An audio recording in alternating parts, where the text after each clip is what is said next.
xushmad la'aan jacaylku waa lumaa daryeel la'aan jacaylku waa caajis daacad la'aan jacaylku farxad ma lahan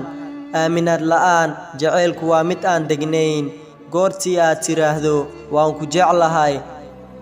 waxaad balan ku samaynaysaa qof kale qalbigiisa waa in aad ku samaysaa ama aad ku muujisaa ficil si aad u cadayso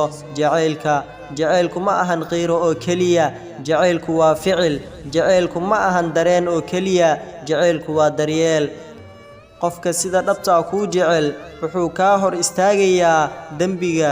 laakiin qofka aan sida rasmiga kuu jeclayn wuxuu kugu dhiirigelinayaa in aad samayso dambi dad badan oo aragtida wajiga kaliya wax ku jeclaada gadaal bay ka qoomameeyaan sababtoo ah jacaylku marnaba ma dhasho quruxda wajiga oo kaliya balse wuxuu ka dhashaa quruxda qalbiga intaadan qof jeclaan marka hore fiiri inuu naftiisu jecel yahay haddii uusan naftiisu jeclayn adigu jacaylku ma siin karo